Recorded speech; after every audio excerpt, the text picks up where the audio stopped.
Bonjour à tous, voici une vidéo pour vous expliquer en fait le solutionnaire des exercices sur la dynamique.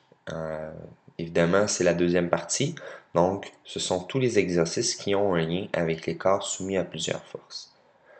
Dans la première section de cette série d'exercices-là, vous avez des exercices portant sur le diagramme de corps libre, c'est-à-dire avoir des situations, être capable de déterminer quelle force rentre en ligne de compte et de mettre ces forces-là dans un diagramme, dans un graphique.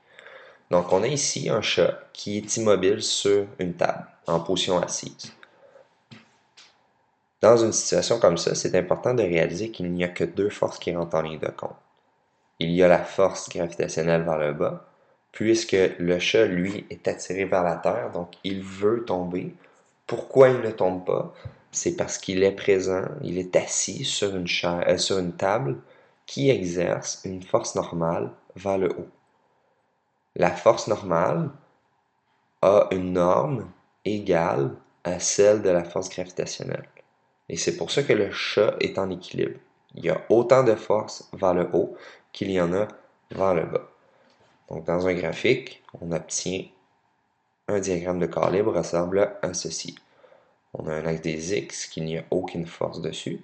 On a simplement deux forces qui agissent en Y et qui ont la même grandeur. Dans le numéro suivant, on a un homme qui est en haut d'un plan incliné et qui tire un baril.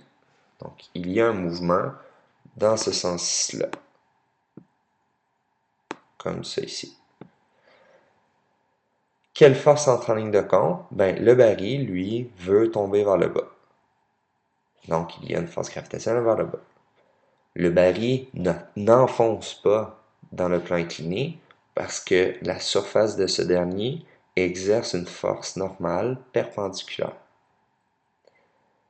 Puisque l'homme tire sur une corde, ben, la corde est tendue. Donc, il y a une tension qui va dans le sens du mouvement. Et le baril veut monter en haut parce qu'on le tire, mais son mouvement est nui par une force, c'est-à-dire la force de frottement qui existe entre le bas du baril et la surface. Puisque la force de frottement est quelque chose qui nuit, elle doit être dans le sens opposé au mouvement. Donc si le mouvement est vers le haut, la force de frottement est vers le bas. Et puisque c'est un mouvement, la force de frottement, c'est une force cinétique. Si l'énoncé disait un homme tient en équilibre un baril à l'aide d'une corde, ça serait toutes les mêmes forces, sauf qu'ici, ce serait une force de frottement statique. On verrait un petit S. Qu'est-ce que ça a l'air dans un graphique? C'est les mêmes forces. Donc, la tension, qui est la même qu'ici, dans le premier cadran, la force normale, qui est à 90 degrés par rapport à la force de frottement, qui elle est à 180 de la tension, et la force gravitationnelle vers le bas. Vous auriez pu mettre l'axe des X ici. Ça aurait été bon quand même. La seule chose, c'est que votre graphique aurait été différent. Vous auriez eu la tension ici, donc la flèche orange, la normale ici, la force de frottement statique ici, et la force gravitationnelle ici. Ce qui est important de comprendre dans ce numéro-là, j'ai fait par exprès de ne pas mettre d'angle, mais s'il y avait eu un angle, c'est important de savoir qu'est-ce qui nous donne comme information. Dans ce cas-ci, mettons, si cet angle-là vaudrait 27 degrés, je donne des chiffres au hasard, oups, 27, ok? Si cet angle-là vaut 27, c'est important de comprendre que ce 27 degrés-là, c'est ça ici. Donc, c'est cet angle-là ici. Si vous aviez décidé de tourner votre graphique, ok, et que la force gravitationnelle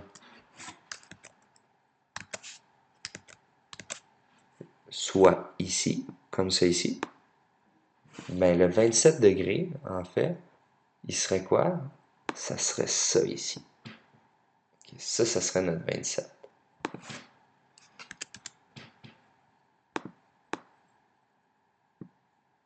Donc, si vous avez de la difficulté, je vous conseille fortement d'aller refaire les exercices dans le PDF du plan incliné ou de réécouter la capsule audio sur le plan incliné parce que c'est vraiment quelque chose d'assez essentiel. Dans le numéro suivant, on vous dit qu'un avion subit 4 forces lorsqu'il est en vol. La force gravitationnelle vers le bas, la force de portance vers le haut, la traînée vers l'arrière et la force de traction vers l'avant. On vous demande de tracer le diagramme de corps libre dans le cas où l'avion vole en palier, c'est-à-dire que sa trajectoire est rectiligne et que sa hauteur et sa vitesse sont constantes. Donc, l'avion ne bouge pas de haut en bas. Donc, il est en équilibre en Y. Donc, la force vers le haut, qui est la force de portance, doit être de la même grandeur que la force gravitationnelle. Qu'est-ce qu'on a en X? Ben, c'est que l'avion, lui, se déplace dans une direction. Dans ce cas-ci, il se déplace dans ce sens-ci, comme ça ici. Évidemment, l'avion ne reste pas sur place, il est en mouvement. Donc, la somme des forces de ce côté-là est plus grande que les forces de ce côté-là. Quelle force qu'on a à droite? On a la force de traction. Qu'est-ce qu'on a vers l'arrière? C'est la force de traînée.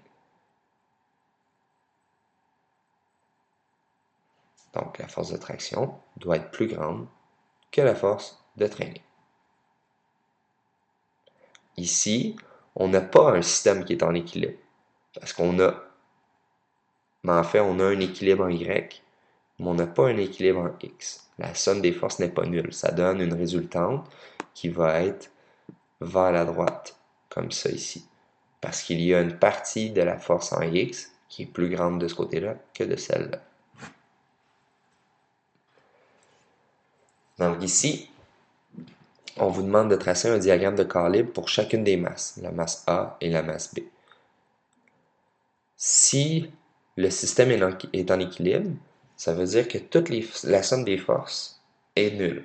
Donc, il y a autant de forces en haut qu'en bas, à gauche qu'à droite. Prenons le A. Okay? Le A, il veut, lui, tomber vers le sol. Il y a une force gravitationnelle et il est en équilibre, donc il ne bouge pas. Donc, il doit y avoir une force vers le haut qui est égale. Cette force-là, c'est la force normale. Si l'objet A est attaché par une corde avec un objet B, ben l'objet B, lui aussi, lui, veut tomber vers le bas. Donc, il y a une tension qui se dirige de ce bord-là. Mais si l'objet ne bouge pas, ça veut dire qu'il y a aussi une force dans l'autre sens pour empêcher le mouvement, pour le nuire. C'est la force de frottement statique. Statique parce que l'objet est immobile. Donc, on obtient un diagramme de corps libre avec les 4 forces ici. Donc, celle-là qui est égale à celle-là, et la tension qui est égale à la force de frottement. Notre bloc B, lui, ben, il veut tomber vers le sol. Il ne tombe pas vers le sol parce que la corde met une tension vers le haut dans le sens opposé de la même grandeur. Donc, notre diagramme pour l'objet B, c'est ça ici. Là, on va embarquer dans la partie résultante de plusieurs forces. Donc, on va vous donner des vecteurs.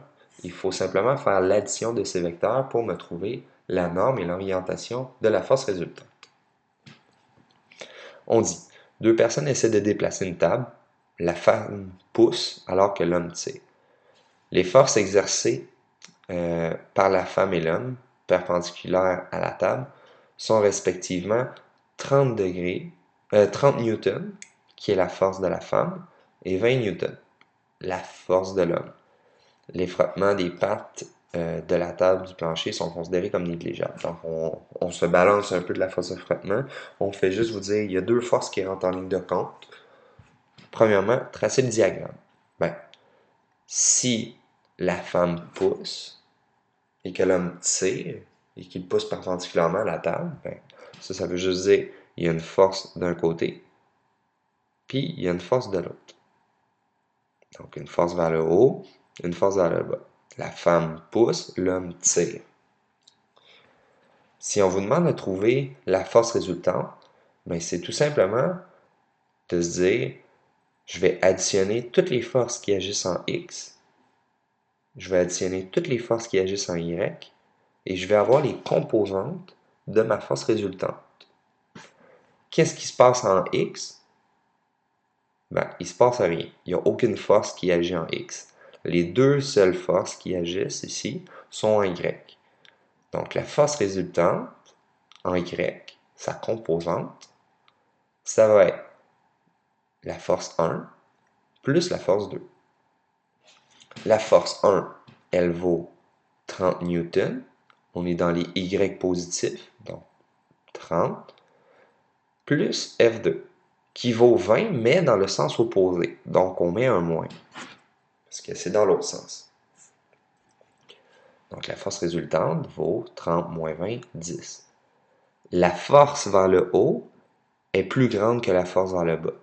Donc la force résultante va être ici une flèche vers le haut de 10 newtons, donc 3 fois plus petite que celle-là,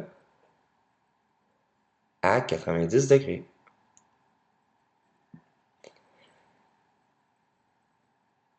Dans l'autre numéro, on a encore l'homme et la femme qui essaient de déplacer la table, sauf qu'à ce coup-ci, on dit que la femme pousse de 30 newtons avec la même force à 0 degré et l'homme tire de 20 newtons à 270. Vous pouvez voir ça comme si vous étiez un observateur au-dessus de la table. Donc on remarque que la femme pousse vers la droite et l'homme tire vers le bas. Donc vous avez votre diagramme de corps libre qui ressemble à ça ici. Maintenant, calculez la force résultante. Encore une fois, la force résultante, c'est quoi? C'est la somme. On prend toutes les forces qui agissent en X, on les additionne et on obtient notre composante en X de la force résultante. Ensuite, on fait la même chose en Y. Donc, on additionne toutes les forces qui agissent en Y. Et ça nous donne la composante en Y de notre vecteur. Donc, c'est ce que j'ai fait ici. La force résultante en X, c'est la somme de toutes les forces qui agissent en X. Dans ce cas-ci, on a juste F1 qui vaut 30 newtons. En Y, la force résultante, sa composante, c'est la somme de toutes les forces qui agissent en Y. On a juste F2. Donc, ça vaut 20. Ça veut dire qu'on a un triangle rectangle, une force résultante, qui a 30 newtons ici, qui a 20 newtons ici. Oups. Je vais refaire ma ligne droite.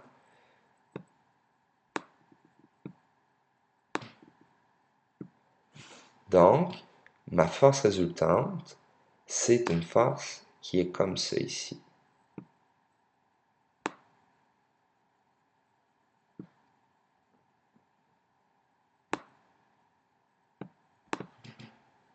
Si on fait une addition de vecteurs avec les flèches, comment j'ai fait pour obtenir ça ici? C'est que je prends le début de mon vecteur et je le passe à la fin de l'autre. Donc c'est comme si j'avais fait ma flèche bleue ici. Et la résultante, c'est le début à la fin. Donc voici mon vecteur résultant. Donc on sait qu'il est dans le 4e quadrant. On sait que ce côté-là vaut 30, on sait que ce côté-là vaut 20. C'est possible de trouver l'hypoténuse en utilisant le théorème de Pythagore. Donc la racine carrée de chaque côté au carré va nous donner 36,06. Donc 36,06 newtons. Ça, c'est notre hypoténuse, notre force résultante. Maintenant, dans quelle direction se trouve ma force résultante? Là, on a les trois côtés d'un triangle. Vous pouvez utiliser ce que vous voulez. Moi, ce que j'ai décidé, c'est d'utiliser, en fait, ce qui m'intéresse le plus, ça serait de trouver que vaut cet angle-là ici. Parce que l'orientation, ça serait de dire que vaut cet angle-là. Si je trouve, si je trouve la valeur de mon gros angle, c'est simplement faire 360 moins cette petite pointe de tarte-là. Donc, pour trouver cette petite pointe de tarte-là, on a juste à se dire tan de l'angle va être égal à son côté opposé, qui est ici. Ça, c'est quoi? C'est mon F, R, Y, qui vaut 20, divisé par mon côté adjacent, qui est mon F, R, X, qui vaut 30. Donc, l'angle, l'angle qui est ici, c'est cet angle-là. C'est égal à la tangente moins 1 du côté opposé, c'est le côté adjacent. Le côté opposé, c'est ça ici, 20. Le côté adjacent, 30. Ce qui nous donne 33,7 degrés. Moins 33,7. Je vous explique. Donc là, on a calculé 33,7. Mais 33,7, c'est ça ici. Donc, on est à 0. Dans ce cadran-là, on monte. Fait que ça ferait, mettons, 33,7 degrés si le vecteur il était ici. Puisqu'on est dans le quatrième cadran, là, on est à moins 1 degré, moins 2 degrés, moins 3 degrés, moins 4, jusqu'à moins 33,7. Vous pourriez dire la force résultante, c'est 36,06 à moins 33,7, ou me dire à 326,3 degrés. Ce que j'ai fait, c'est 360 moins ma petite pointe de tarte, ce qui me donne ce gros angle-là.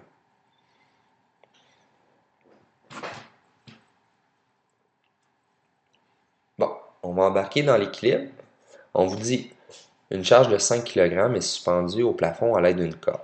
Calculez que vaut la tension. Si on a un plafond, une corde et un objet,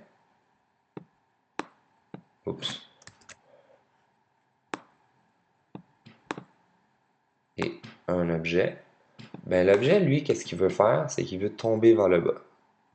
Il veut faire ça, lui. Pourquoi il ne tombe pas vers le bas? Parce qu'il y a une force dans la corde vers le haut. La valeur de cette tension, il faut que ça soit la même grandeur que ma force gravitationnelle. Parce que si elle était plus petite, ma force gravitationnelle l'emporterait et mon objet tomberait. Si elle était plus grosse, mon objet lèverait. Donc, puisque l'objet est suspendu, qu'il ne bouge pas, la tension, c'est la même chose que ma force gravitationnelle, mais dans le sens opposé.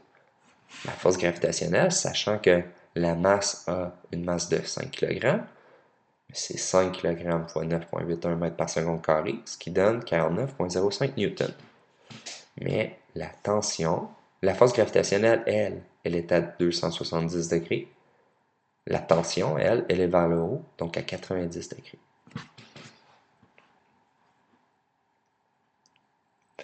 Le numéro 2, qui est un numéro que je considère assez difficile. Lors d'une fête d'enfants, on suspend une piñata d'une masse de 5 kg par 2 cordes fixées au plafond d'une salle. Quelle sera la grandeur de la tension dans les 2 cordes? Donc là, ici, on ne nous donne pas beaucoup d'informations. On vous donne que la masse vaut 5 kg, qu'il y a 2 cordes et qu'il y a des angles ici.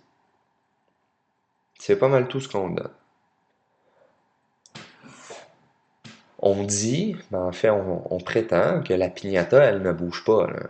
Elle est suspendue, elle est en équilibre. Donc, il y a autant de force en haut qu'en bas, il y a autant de force à gauche qu'à droite. Première des choses dans un problème, marquer les données qu'on vous donne. il faudrait marquer la masse est égale à 5 kg. Le système est en équilibre, donc la force résultante va être égale à 0. Donc ça, c'est les données qu'on vous donne. Tracez votre diagramme de corps libre. Donc, quelle force entre en ligne de compte dans mon problème? Ben, ma pignata, elle, veut tomber vers le bas. Oups. Elle veut tomber vers le bas. Il y a des tensions. Donc, il y a une tension comme ça ici dans le cadre. Et il y a une autre tension ici. Comme ça. Et comme ça. C'est ce que j'ai représenté ici. On a T2, T1 et FG. Mais là, que vaut cet angle-là? Et que vaut cet angle-là? Parce que d'habitude, on marque l'orientation. Nous, on cherche la grandeur de mes deux vecteurs, donc on veut la norme, mais on vous donne l'orientation. Si cet angle-là, c'est 55, ici, là, c'est comme si j'avais mon axe des X. Okay, c'est pas mal mon dessin que j'ai eu en bas.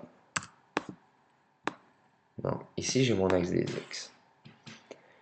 Si on a deux droites parallèles qui est séparée par une droite, ben, si cet angle-là vaut 55, cet angle-là ici, je vais enlever ma flèche, cet angle-là ici vaut 55. C'est la même chose. Donc 55. On s'entend-tu pour dire que ça, c'est la même chose que si je disais, c'est ça ici. On a la tension, l'axe des X et un angle de 55 entre les deux. Donc tension, axe des X. Même chose ici. On a une droite, on a une autre droite parallèle qui est l'axe des X. On sait que cet angle-là vaut 35. Donc cet angle-là vaut aussi 35.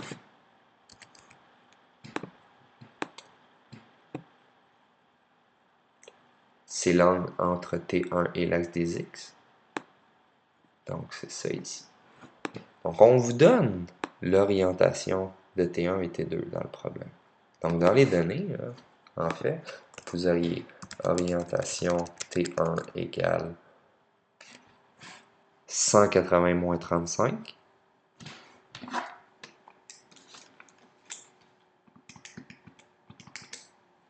Donc, 145. Puis l'orientation de T2 qui est égale à 55 degrés. Ça, c'est les données qu'on vous donne dans le problème. Maintenant, comment qu'on peut trouver T1 et T2? Mais si le système est en équilibre, on s'entend pour dire que la force résultante est nulle. Donc, si on additionnait chacun des vecteurs, qu'on les place un à la suite de l'autre, on devrait retourner à la case départ. C'est ce que j'ai fait ici. J'ai pris mon vecteur T1, je l'ai mis à la suite T2, et j'ai mis en la suite FG.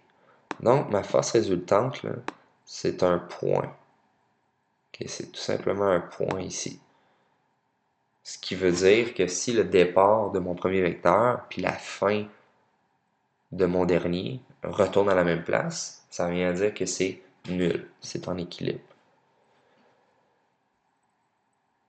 Que vaut l'angle ici entre T1 et T2? C'est 180 moins 35 moins 55, ce qui donne 90.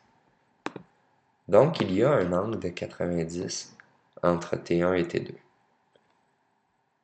Donc, ici, c'est un angle de 90. Maintenant, que vaut ces angles-là?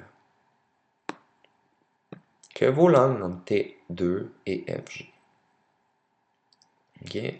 L'angle entre T2 et FG, en fait, faites simplement un prolongement de votre ligne.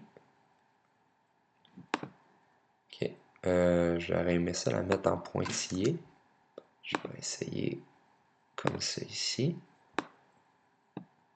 Et voilà. Si cet angle-là vaut 55, cet angle-là vaut 55. C'est d'accord?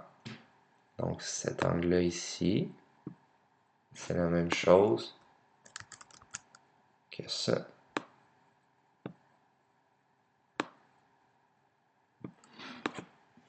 J'ai simplement séparé, c'est des angles opposés ici. Si cette partie-là vaut 35, que vaut cette partie-là ici?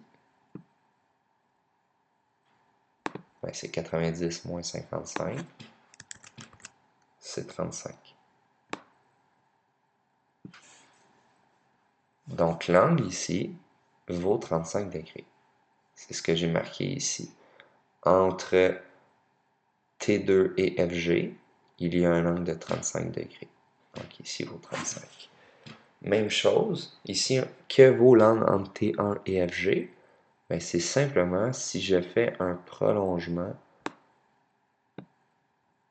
Si je fais un prolongement de T1, cet angle-là, cet angle-ci, qu'est-ce qu'il vaut? Mais c'est l'opposé de ce côté-là. Là, je suis d'accord, il y a beaucoup de pointillés, là, mais essayez de vous concentrer.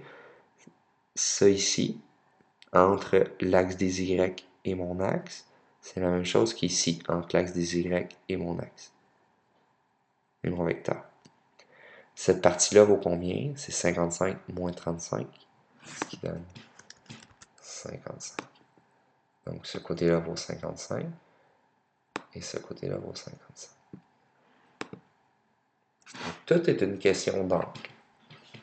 Donc on a un angle de 90, un angle de 35, un angle de 55. Ce qui est marqué ici, entre T2 et un angle de 55 entre FG et T1. Donc entre FG et T1, 55. Là, on a un triangle rectangle. On a un triangle rectangle, on connaît tous les angles et on connaît aussi la valeur de l'hypoténuse. Parce que l'hypoténuse, c'est quoi? C'est FG. Puis FG, c'est égal à quoi? C'est égal à la masse fois l'accélération gravitationnelle. La masse, on l'a. On nous disait dans le problème, il y a une masse de 5 kg. Donc, que vaut FG? 5 kg fois 9,81, ce qui donne 49,05 newtons. Là, dans le fond, si on sait que cet angle-là vaut 55, je vais effacer ça ici. Ça va être un petit peu plus clair. Si cet angle-là vaut 55 et que cet angle-là vaut 35,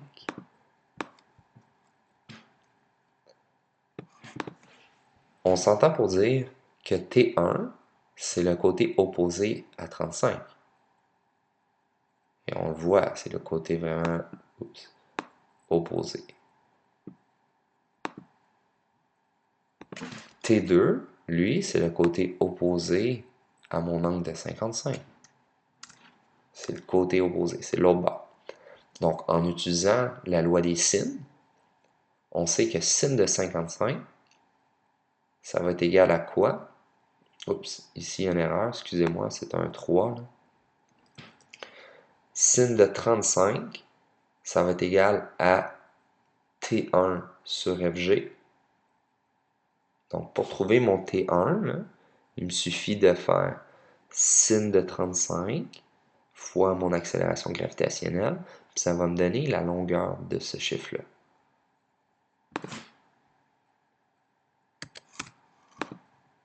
Donc ici, là, c'est 35. Ce que j'ai fait ici, j'ai isolé mon T1, ce qui me donne la longueur, 28,13. Et ça, c'est T1.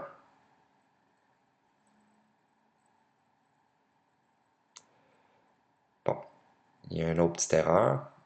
On voit que T1, lui, est dans cette direction-là. Donc, il y a une orientation de 145 degrés.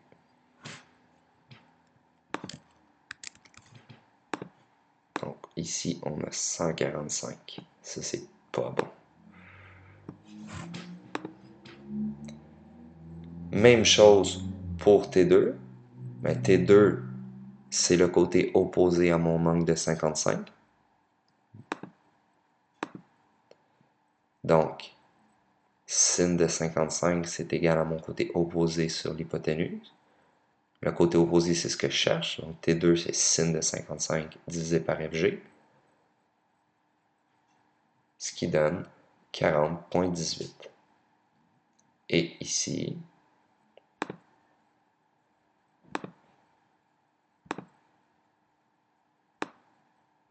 c'est à 55.